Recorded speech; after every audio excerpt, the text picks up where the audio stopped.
말도 못할 정도로 기쁨이 넘쳐 오를 거예요. 아주 아주 좋은 말입니다.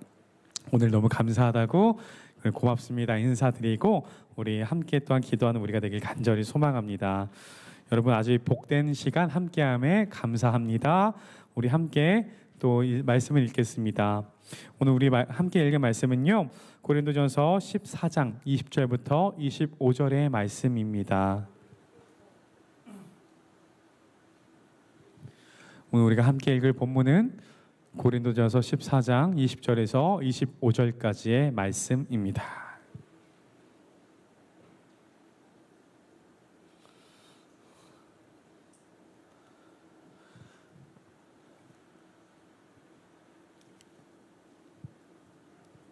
여러분 다 찾으신 줄 알고 우리 함께 한 목소리로 합독하시겠습니다. 시작. 형제들아, 지혜에는 아이가 되지 말고 악에는 어린아이가 되라. 지혜에 장성한 사람이 되라. 율법에 기록된 바 주께서 가라사대 내가 다른 방언하는 자와 다른 입술로 이 백성에게 말할지라도 저희가 오히려 듣지 아니하리라 하였으니 그러므로 방언은 믿는 자들을 위하지 않고 믿지 아니하는 자들을 위하는 표적이나 예언은 믿지 아니하는 자들을 위하지 않고 믿는 자들을 위함이니 그러므로 온 교회가 함께 모여 다 방언으로 말하면 무식한 자들이나 믿지 아니하는 자들이 들어와서 너희를 미쳤다 하지 아니하겠느냐. 그러나 다 예언을 하면 믿지 아니하는 자들이나 무식한 자들이 들어와서 모든 사람에게 책망을 들으며 모든 사람에게 판단을 받고 그 마음에 숨은 일이 드러나게 되므로 엎드려 하나님께 경배하며 하나님이 참으로 너희 가운데 계시다 전파하리라. 아멘. 우리 함께 우리 제목 읽어볼까요? 시작. 악에는 어린아이가 되고 지혜에는 장성한 사람이 되라. 아멘. 우리 함께 읽은 본문 근거로 이 제목으로 우리 하나님의 말씀을 함께 나누고자 합니다. 여러분이 만약에 어른이 된다면 어떤 거 하고 싶으십니까? 여러분 아까 말했어요. 차게 한번 얘기해 볼까요? 어떤 거 하고 싶나요? 도비가 되고 싶어요? 그건 어른이 돼도 할 수 없는 거 아니에요? 어떤 거요? 자유롭게 살아요? 자유롭게 산다는 게 뭘까요? 자유가 뭘까요, 여러분? 여러분이 만약에 어른이 되면 여러분 뭐 하고 싶나요? 이런 거 한번 생각 안 해봤어요? 분명히 생각해 봤을 거예요. 어른이 되면 뭐 하고 싶어요? 어른이 된다면 아까 여러 가지 이야기가 나왔죠. 누구는 막 그런 얘기도 했잖아요. 막 담배 이런 거 얘기했어요. 여러분 안 돼요. 피시면 안 됩니다. 담배. 여러분 어른이 되면 뭐 하고 싶으셔요? 저는 어렸을 때 여러 가지 생각을 해봤는데 아까 약간 짧게 말씀드렸지만 저는 어렸을 때 게임을 하면서 PC방에 새벽같이 계속 있었으면 좋겠다 생각을 좀 했었어요. 요즘에 PC방 안 다니고요. 이제 게임 안 해요. 여러분 그때 열심히 해가지고 이제는 질렸어요. 그리고 제가 두 번째로 어른이 되면 하고 싶었던 게 뭐냐면 심야 영화 보는 거였습니다. 밤에 영화 보고 나와서 그 새벽에 서늘한 공기 마시는 거 왠지 그러고 싶었고, 세 번째로는 세계 여행 가고 싶었어요. 여러분들은 이 꿈에 좀 부합하는 게 있나요? 어른이 되면 하고 싶은 거 그런 거 없나요? 여러분 너무 삭막한 삶을 살고 있나요? 여러분 어른 되면 뭐 하고 싶어요? 이거 하나 정도는 품고 살아갑시다. 여러분 어른 되면 뭐 할까? 여러분 근데 또 질문이에요. 그렇다면 어린아이와 어른은 어떤 차이가 있을까요? 방금 제가 이야기했던 여러 가지 것들은 어른은 할 수 있고 아이는 할 수 없는 걸까요? 아이가 여행을 못 가나요? 갈 수 있어요. 여러분 아이와 어른의 차이가 뭔가요? 나이, 지식 여러 가지가 있어요. 아까 간단하게 얘기했지만 그겁니다. 우리의 삶의 행동에 책임을 진다라는 거. 어른이 바로 그런 거죠. 여러분 그래서 만 19세 나이가 차오른다고 다 성인이라고는 하지만 사실은 성인의 기능이 온전히 안 돼요. 어른이 되면 여러분 뭐 하고 싶은지 한번 적어보셔요. 되게 재밌습니다. 여러분 저는 제가 언제 어른이 되었는지 느꼈냐면 제가 설교를 할 때 이런 걸 가지고 있어요. 어떤 거냐면 태블릿입니다. 어이구, 뭘 떨어뜨렸네. 이런 태블릿이 있거든요. 이 갤럭시 태블릿이 있는데 이것을 제가 카드 할부로 살 때 저는 제가 어른이 되었다고 느낍니다. 여러분은 이런 거 못 사잖아요. 그죠? 용돈을 받아도 못 산단 말이에요. 부모님이 사주셔야 되잖아요. 그죠? 저는 이걸 보면서 내가 어른이 되었구나. 무이자 할부로 이걸 딱 긁으면서 그런 게 또 생각이 났어요. 여러분, 근데 바울이 여기서 뭐라고 했나요? 제목이 이런 제목이었죠. 악에는 어린아이가 되고 지혜에는 장성한 사람이 되라. 이런 제목들이 있어요. 바로 20절의 말씀인데요. 오늘의 전체 통과하는 제목이 바로 이것입니다. 여러분, 제가 여러분께도 질문을 했지만 먼저 바울이 어른과 아이를 나누는 기준에 알아보기에 앞서서 세상의 아이들은 이 세상 가운데 살아가면서 어린이 되면 뭘 하고 싶었는지 이런 걸 또 조사한 신기한 통계가 있어요. 우리 한번 짧게 볼까요? 이런 게 있습니다. 여러분, 어른이 되면 가장 하고 싶은 게 여기서는 1위가 세계 여행, 2위가 반려동물 키우기래요. 3위가 친구들과 밤새 놀기. 학년별로 살펴보면 초등학교 저학년은 세계 여행을 가고 싶어요. 남자애는. 여자애는요 반려동물 키우고 싶고, 그 초등학교 고학년은 운전하고 싶다 그러고, 초등학교 고학년은 여자애는 또 세계 여행을 하고 싶다 그래요. 여러분, 중학생 여기 있죠. 중학생 남자애들이 뭘 하고 싶냐? 보면 연애, 결혼. 여자애들은 세계 여행 이런 게 있어요. 그리고 어른이 되어도 이건 하고 싶지 않아요. 그래서 1등이 뭐예요? 커피와 술. 2등이 뭐예요? 청소년 관람불가 영화 보기. 3위가 독립하기. 이렇게 쭉 있어요. 여러 가지 통계가 있어요. 그냥 검색만 해도 통계가 나옵니다. 이런 통계가 있어요. 어른이 되면 하고 싶은 거 반려동물, 연애, 친구들과 놀고 세계여행. 사실 비슷하죠. 여기 하나가 또 추가됐어요. 자유롭게 덕질하기. 어쩌면 여러분, 제가 아까 이 갤럭시 탭을 산 것도 자유롭게 덕질한 것 중에 하나가 되겠죠. 어른이 되어도 하고 싶지 않은 것, 독립하기. 여러분, 독립하고 싶지 않나요? 부모님과 떨어져 살고 싶어요? 네가 나왔어요. 옆에서 누구지? 여러분, 독립하기가 싫대요. 반려동물 키우기 하고 싶지 않대요. 뭔가 내용이 상충되죠. 청소년 관람불가 영화 보기, 연애, 결혼, 커피, 술. 결혼을 또 안 하고 싶다고 해요. 신기하죠? 여러분, 어른이 되면은 생활이 완전히 바뀔 거예요. 완전히 바뀔 것입니다. 여러 가지가 있죠. 그러나 바울이, 여러분, 오늘 제목 제가 다시 한번 읽어드릴게요. 악에는 어린아이가 되고 지혜에는 장성한 사람이 되라. 이 제목은요, 어디서 나오냐면 20절의 말씀에 근거합니다. 20절의 말씀 제가 한번 읽어드릴게요. 형제들아, 지혜에는 아이가 되지 말고 악에는 어린아이가 되라. 지혜에 장성한 사람이 되라. 바울은 이렇게 말합니다. 어린아이가 되지 말아라. 어른이 되어라. 어디에 있어서? 무엇에 있어서입니까? 악에는 어린애가 되고요. 더 나아가서 지혜에는 장성한 사람이 되어라. 바울이 이 말을 할 때 아마도 제가 추측하기로서는 많이 속상한 상황에서 이 말을 했을 거예요. 왜 그랬을까요? 여러분, 고린도 상황 계속 기억나나요? 고린도 교회 상황은요, 계속해서 미성숙한 사람들이 나타났어요. 어떤 식으로 나타나요? 미성숙한 사람들이 내가 가지고 있는 어떤 방언의 은사들, 아니면 능력들, 아니면 내가 가진 재물들 가지고 내가 누구보다 뛰어나다라고 계속해서 돋보이고 어떤 우월감에 취해서 사람들을 상처 주고, 나만이 가장 좋다고 우월함으로 사람들을 막 상처 주면서 그렇게 했죠. 고린도 교회는 계속해서 혼란이 있었어요. 하나님의 말씀이 있었고, 사실은 풍족한 문화와 풍족한 물자와 여러 가지 좋은 것들 다 거기 있었음에도 불구하고 사람들이 어떻게 됐습니까? 이기적이게 되고, 나만 그것을 추구하게 되고, 사람들을 계속 깔보고 막 평가하고 이러는 거죠. 판단하고. 그래서 바울이 너무너무 속상했어요. 왜 속상했을까요?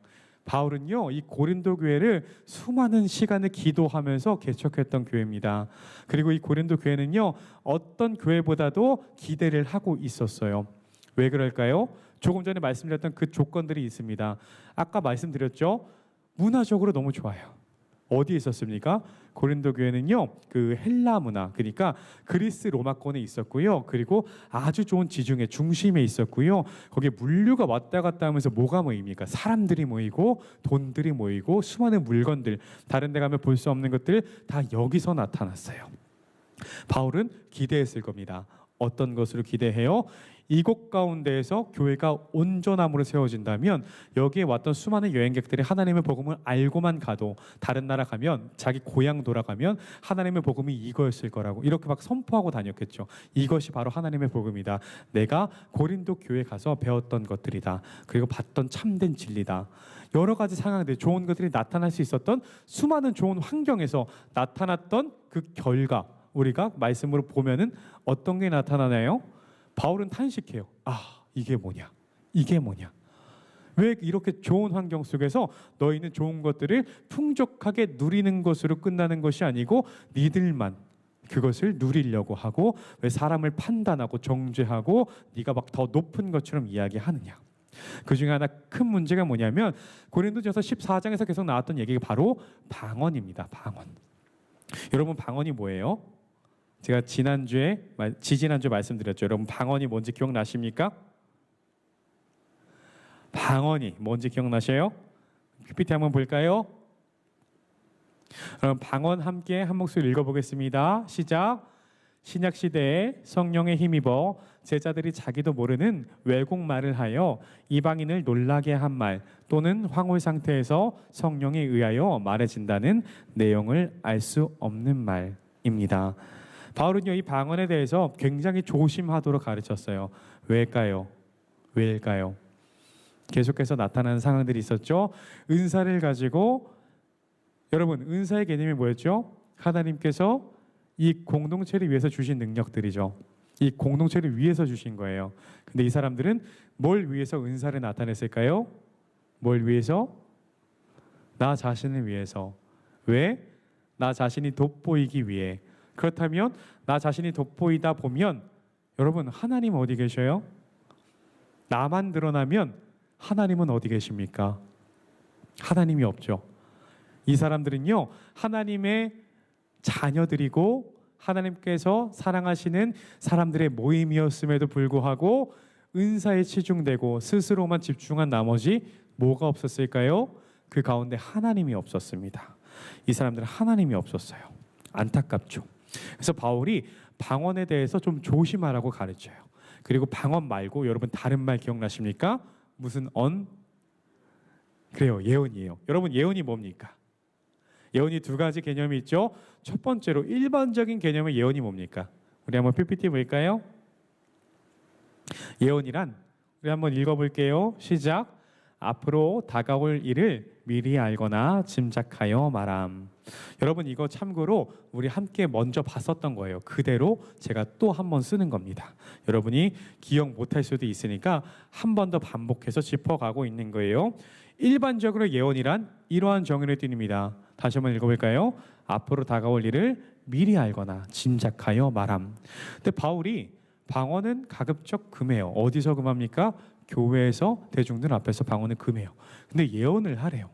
기억나시죠? 지지난주 이야기 갑자기 바울이 말했던 거 기억나십니까? 사람들이 앞에 나와서 내일 뭐가 올 거야. 비가 올 것 같아. 갑자기 다음 주에 로또 맞을 것 같아. 이런 게 예언입니까? 아니죠. 여러분 예언 기억나셔요? 바울이 말하는 예언은 바로 이겁니다. 우리 한 목소리 읽어볼까요? 시작. 하나님의 말씀을 사모하고 하나님의 말씀으로 통찰력과 지혜를 얻는 것. 여러분 이 설명에 더 나아가서 한 가지만 더 해볼게요. 우리는요 하나님께서 그 말씀으로 이 세상을 창조하셨음을 믿습니까? 믿으십니까? 여러분 믿으셔야 돼요. 믿음으로 선포하셔야 돼요. 하나님의 말씀으로 이 세상을 창조하셨습니다. 그리고 만물을 운행하셔요. 만물 가운데 거하시는 것이 아니고요. 만물을 운행하시는 주님의 능력이 이곳 가운데 있습니다. 그래서 우리는 그 말씀의 능력이 있다. 더 나아가서 그 말씀의 미래가 있다라고 고백할 수 있겠죠. 바울이 말한 예언은 바로 그것입니다. 그 예언을 어디서 해야 된다고 말합니까? 바로 이곳에서. 누구에게? 옆에 있는 친구들에게. 우리 한번 옆에 있는 친구들 바라볼까요? 우리 친구들 바라보면서 이렇게 말할까요? 우리 예언을 합시다. 우리 예언을 합시다. 우리 함께 서로 바라보면서 이야기합시다. 우리 예언을 합시다. 여러분 예언을 하셔야 돼요. 방언과 예언. 바울은 14장 내내 그것을 이야기하고 있습니다. 여러분 방언도 좋아요. 굉장히 좋아요. 바울이 방언이 나쁘다 했나요? 결코 나쁜 거 아니에요. 그러나 바울이 금하고 있는 것은 개인의 덕을 위해서 은사를 남용하지 말아라. 더 나아가서 예언을 해라. 어떤 거? 그 말씀에 미래가 있고 말씀에 우리의 삶이 있기 때문에 그 예언을 해라라는 거죠. 방언과 예언의 개념 우리가 한번 짚었어요. 근데 바울이 오늘의 본문에서 굉장히 다른 이야기를 해요. 좀 깊어지는 내용이거든요. 한번 우리 본문을 좀 볼까요? PPT로. 바로 이게 21절, 22절입니다. 우리 함께 좀 읽어볼까요? 시작. 율법에 기록된 바 주께서 가라사대 내가 다른 방언하는 자와 다른 입술로 이 백성에게 말할지라도 저희가 오히려 듣지 아니하리라 하였으니 그러므로 방언은 믿는 자들을 위하지 않고 믿지 아니하는 자들을 위하는 표적이나 예언은 믿지 아니하는 자들을 위하지 않고 믿는 자들을 위함이니. 아멘. 여러분 이 말씀 되게 어렵죠? 되게 어려워요. 이 말씀이 쉽지 않은데 차근히 풀어볼게요. 바울이 갑자기 방언에 대해서 설명이 좀 달라져요. 믿지 않는 자들을 위한 표적이다. 이게 무슨 말일까? 여러분 이 바울이 적어둔 바울이 쓴 편지 고린도전서에 이 말씀의 그 역사는 어디에 있냐면 바로 이사야 28장에 대한 내용입니다. 이사야 28장. 여러분 우리가 구약의 성경을 이야기할 때 여러분 이거 한번 기억 한번 해보시면 돼요. 이사야 들어보셨습니까? 그리고 예레미야 들어보셨습니까? 이 두 명은 굉장히 유명한 선지자들이에요. 그래서 우리가 대선지자라고 하죠. 대선지자. 아주 유명한 선지자들. 이 선지자들이 나와서 뭐라고 말했을까?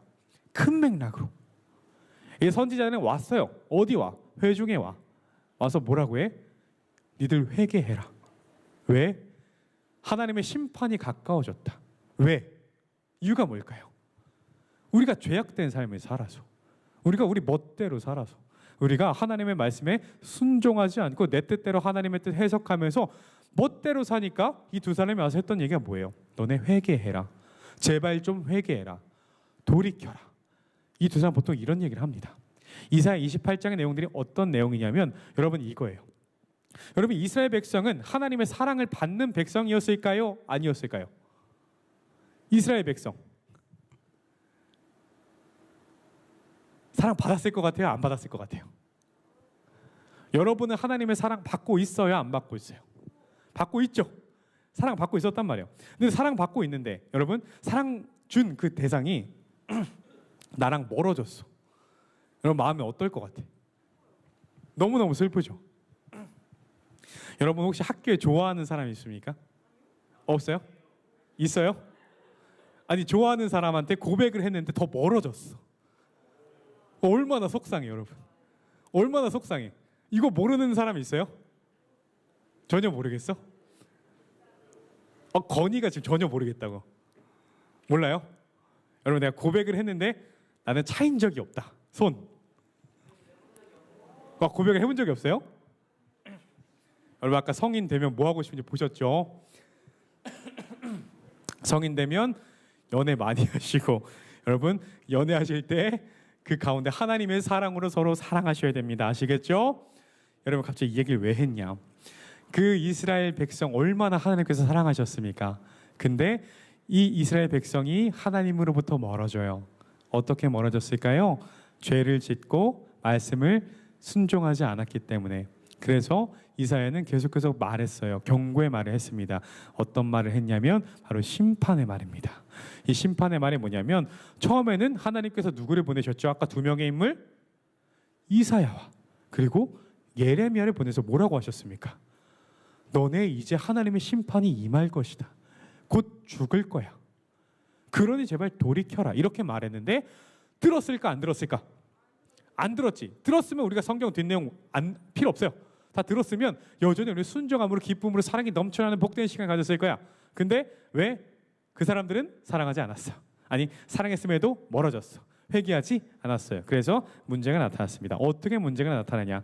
이스라엘이라는 나라가 망했어요. 나라가 망해. 나라가 망하면 어떻게 됩니까? 죽임 당하고 약탈 당하고 어디로 갑니까? 이방 나라를 쫓겨가죠. 이방 나라로 갔단 말이야. 우리가 만약에 우리나라가 임진왜란 끝나가지고 일본의 속국이 되었다면, 일제 강점기가 그대로 지속됐다면 우리 어떻게 됩니까? 우리 일본 사람이죠. 일본 사람인데 한국 사람이잖아요. 사실은 우리는 한국말 하면 이해할 수 있는데 일본말로 뭐라고 말하면 이해할 수 있어요, 여러분? 일본말로 이 사람들이 너희한테 욕을 하면 우리는 욕을 못 알아들어. 기분이 안 나빠. 어차피 못 알아들으니까. 이게 무슨 상황이냐면 이 이스라엘 백성들은 사랑하는 하나님으로부터 멀어져서 이 나라가 멸망했어. 멸망해서 어디로 갔냐? 주변의 강대국에 팔려갔단 말이야. 팔려가서 노예 생활을 열심히 해요. 이 악물고 살아요. 밭 갈라니까 갈아야지. 뭐 하라니까 뭐 해야지. 이렇게 하는데 옆에 있는 사람들이 그 포로로 잡아간 이스라엘 백성에게 뭐라 말하는 거야. 어떻게 말할까? 너네 멸망할 거야. 너네 멸망할 거야. 너네 그렇게 살아도 못 살 거야. 너네 앞으로 더 나아질 수 없을 거야. 너네는 죽음뿐이 없어. 이것을 무슨 말로 합니까? 이해할 수 없는 다른 나라 말로 하는 거예요. 그것이 곧 방언처럼 들리는 거죠.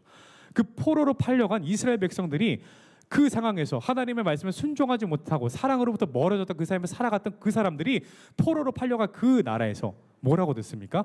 다른 나라의 외국의 방언들로 너희 망할 거라고, 너희 곧 죽을 거라고. 그래서 그 방언처럼 들려지는 말 속에서 이 사람들이 좌절감을 겪었죠. 바울은요, 이 바로 이사야 28장의 그 역사를 알고 있었기 때문에 이걸 말한 겁니다. 이 방언들, 우리에게 어쩌면 어려운 그 역사 속에 있었던 방언들 기억하라고. 여러분, 방언들 개인의 유익을 위해 하시라고. 하나님의 사랑으로부터 멀어진 그 상황 속에서 너희의 은사를 위해서 남발하면 아무것도 안 된다고. 바울 그렇게 말하고 있는 겁니다. 그런 다음에 바울 뭐라고 말합니까? 우리 하나님의 말씀 함께 읽어볼까요? 네, 그 다음은요 뭐라고 말했냐면 23절부터 25절까지인데 우리 한 목소리로 읽어보시겠습니다. 시작. 그러므로 온 교회가 함께 모여 다 방언으로 말하면 무식한 자들이나 믿지 아니하는 자들이 들어와서 너희를 미쳤다 하지 아니하겠느냐. 그러나 다 예언을 하면 믿지 아니하는 자들이나 무식한 자들이 들어와서 모든 사람에게 책망을 들으며 모든 사람에게 판단을 받고 그 마음에 숨은 일이 드러나게 되므로 엎드려 하나님께 경배하며 하나님이 참으로 너희 가운데 계시다 전파하리라. 아멘. 여러분, 아까 예언의 개념 기억하시나요? 우리는요 하나님의 지혜로 통찰력을 얻고 함께 살아가는 것입니다. 우리가 어느 날 교회를 갔는데 거기에 다른 말은 없고 방언만 하는 사람들만 있다면 우리는 아주 당혹스럽겠죠. 우리 오늘 새신자가 왔는데요, 만약에 다른 새신자 친구가 왔어요. 근데 우리가 서로 우리의 일반적인 말을 쓰는 것이 아니고 방언만 한단 말이야. 막 내가 막 의영이한테 방언으로 말하고 의영이한테 방언으로 말하면 옆에서 본 사람 얼마나 당황할까요? 아주 당황하죠. 이 방언은요 우리의 모든 회중이 있는 곳에서가 아닌 개인의 신앙을 위해서. 그래서 우리가 다 같이 통성 기도할 때, 개인 기도할 때 그렇게 방언을 하잖아요.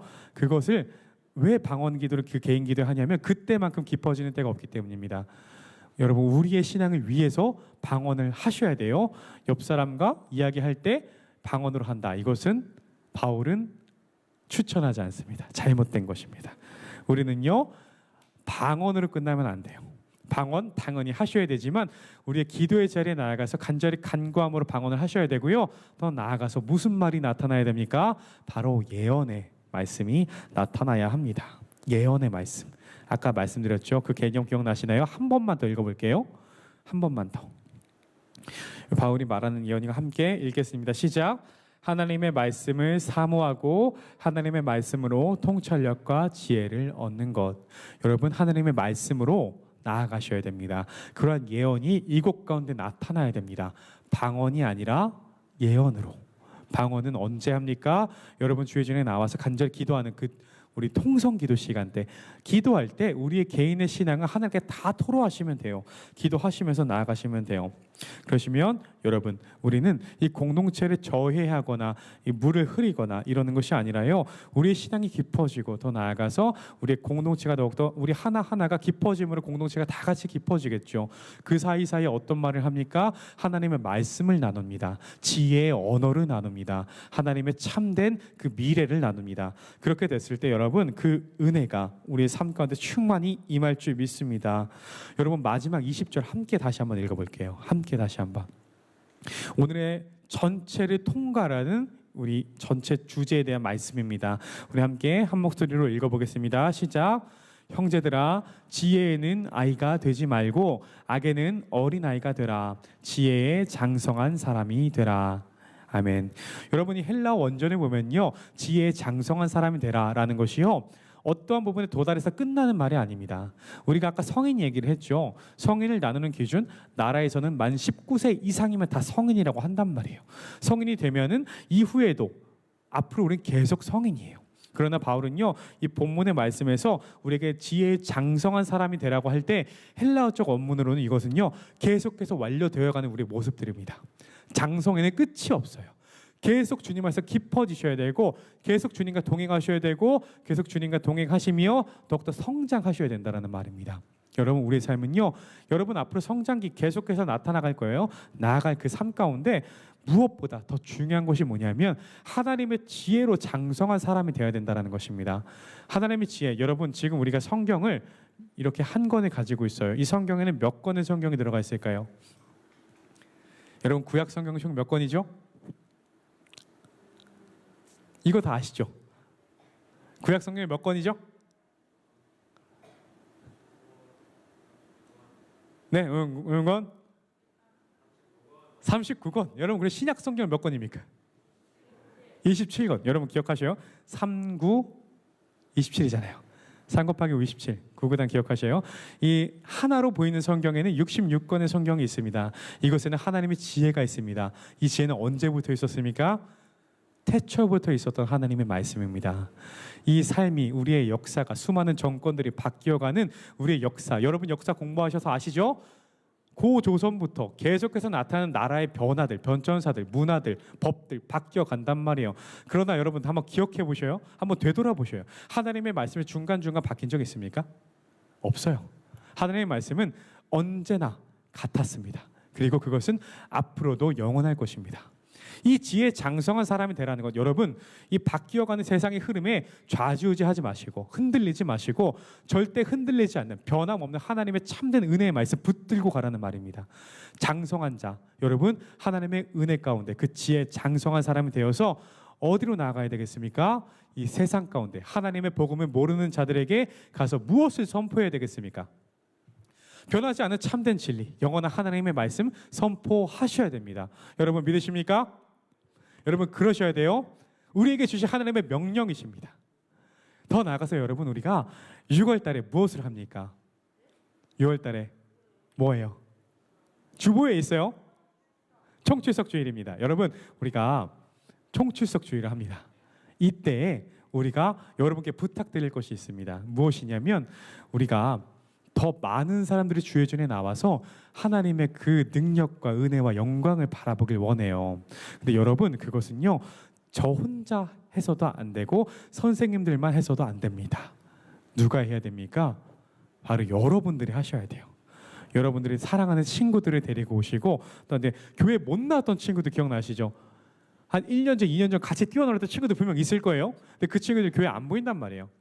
그러면 연락도 한번 하시고, 너 어떻게 지내냐고. 우리 이제 코로나 끝났는데, 우리 그 단계 끝났죠. 단계는 다 끝났어요. 외부에서 마스크도 안 쓰잖아요. 이제 점차 우리 일상이 회복되고 있단 말이에요. 여러 가지 부분으로 회복되고 있는데 너 요즘 심령 마음은 어떠냐고, 마음 좀 괜찮냐고. 우리 함께 나와서 기도하자고. 이 세상 빠르게 변하고 빠르게 우리 중심 못 찾게 하는 그 힘겨움 속에서 언제나 동일하셨고 영원하신 하나님의 참된 진리와 그 지혜가 여기에 있다고. 우리 함께 여러분 전도하시며 기쁨을 나누시며 여러분 이 총출석주의 기억하시고 하나님의 은혜를 사모하며 나아가는 우리가 되기를 간절히 소망합니다. 아멘이십니까? 아멘. 우리 함께 기도하겠습니다. 홀마팀 올라와 주세요. 여러분, 우리가 오늘 계속해서 하나님의 말씀 고린도전서를 읽었습니다. 오늘 우리가 함께 찬양할 곡은요, 원하고 바라고 기도합니다. 이 찬양입니다. 우리가 이 세상을 살아가는 동안에 우리의 힘을 의지할 수 없음을 압니다. 그러나 낙심하지 말 것은 기도함으로 우리 주님께서 우리의 참된 소망이 되는 것을 우리는 알기 때문입니다. 여러분, 그 사실 믿으시죠? 주님께서 주신 참된 소망 다 아시죠? 그 기쁨 여러분 누리셔야 돼요. 때로 인간은 너무 망각의 동물이고 쉽게 잊는지라 그 은혜가, 그 뼈에 사무쳤던 은혜가 잊혀질 때가 있습니다. 하나님께서 임하셔도 그때가 잊혀질 때가 있습니다. 수련에서 뜨겁게 방방 뛰면서 부르짖으며 하나님을 찬양했던 그 사실이 언젠가 있었는지 어렴풋이 기억이 나지만 지금은 그러지 않을 수도 있습니다. 여러분, 참된 소망 절대 잊지 마십시오. 그리고 그 기억 더듬어가며 다시 한번 그 의지 불태우십시오. 하나님의 그 은혜로 다시 한번 일어서십시오. 우리가 악에는 더욱더 미련하셔도 좋아요. 때로는 아예 그 악에는 순수하시는 걸 넘어서서 미련하시는 게 좋습니다. 그리고 어디에 깊어지십니까? 하나님의 그 지혜에 깊어지는 우리가 되길